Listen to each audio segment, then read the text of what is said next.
can't find nothing on the radio. You ready, Steve?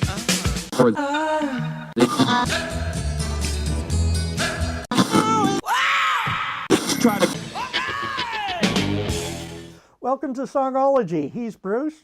He's Richard. And this is another episode from our Song of the Day archives. Enjoy. Welcome back, Bruce, to another week.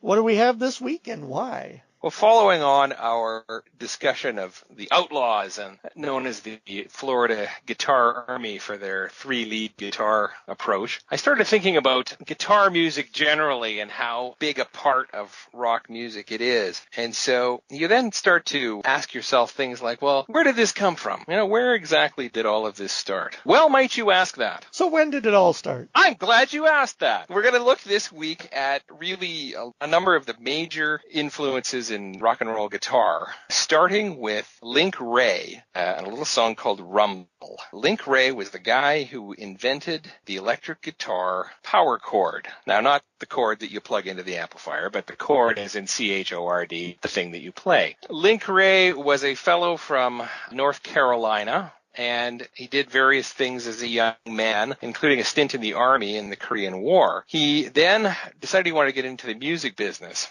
And really, in the early 50s, in the middle 50s, there was only two ways you could get into the music business. You could either be a crooner like the Perry Como, or you could go and be like Hank Williams and do the hillbilly country thing. And so, because he was from North Carolina, he went the country route. And so he was in different bands, including things like Lucky Ray and the Lazy Pine Wranglers, and then the Palomino Ranch Hands. So, a lot of country music. But Link had a problem, and that was that he'd lost a lung from a bout of tuberculosis during his time in the Army in the Korean War. And so eventually he was having such difficulty singing that his doctor said, look, you can't really sing anymore, and you're going to have to let one of your other people in the band sing. So he really started to focus on playing guitar. And that was the reason why he really started working on guitar instrumentals and developing his musicianship. Now, he came up with Rumble almost by accident. He and the band that he was playing with,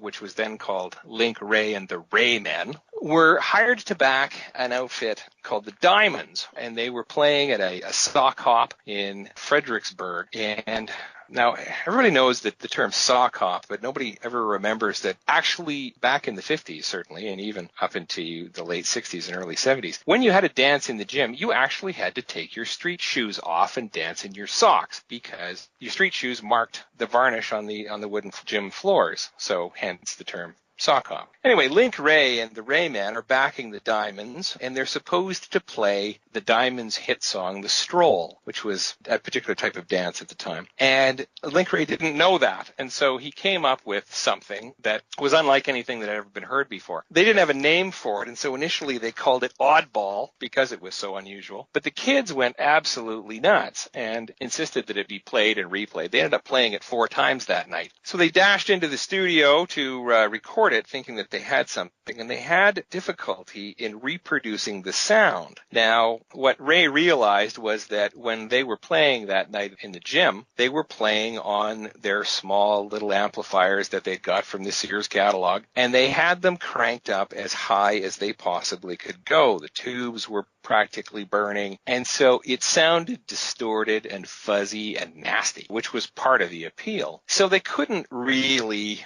reproduce that in the studio until he started poking holes in the amplifier of the studio with a pencil, which actually destroys the amp, but it does make it sound fuzzy and nasty, much to the consternation of the guy who was recording in the studio. What he came up with was Rumble, and it was a big hit. Now, a big hit so much so that Pete Townsend of The Who has said the reason why he picked up a guitar at all was because he heard Rumble. Paul McCartney had a copy of Rumble that he had on 45. He wore it out and then taped it to the side of his record player. John Lennon had a personal jukebox jukebox he carried with him wherever he went, as you do, of course, if you have a personal jukebox. And he always insisted that Rumble be one of the songs that were on that. It was hugely influential for everybody, really, who came after, who played the electric guitar. So let's go back to that sock hop in Fredericksburg to sort of set the stage for you. If you've seen the first Back to the Future movie and you sort of picture the Enchantment Under the Sea dance where Marty McFly ends up at the end of the film, probably an affair much like that. So remember that Link Wray is hired to back up the Diamonds. Now the Diamonds are these guys.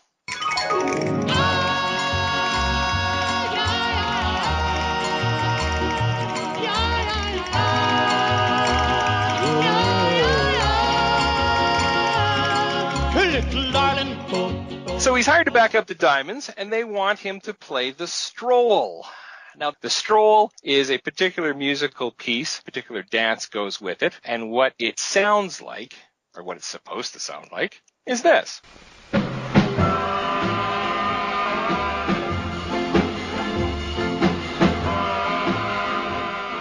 So remembering that Link does not know the Stroll, he has no idea. And so they tell him a little bit about what it's supposed to sound like very, very quickly. And on the spot, he steps up and amplifiers cranked up. He gives them this.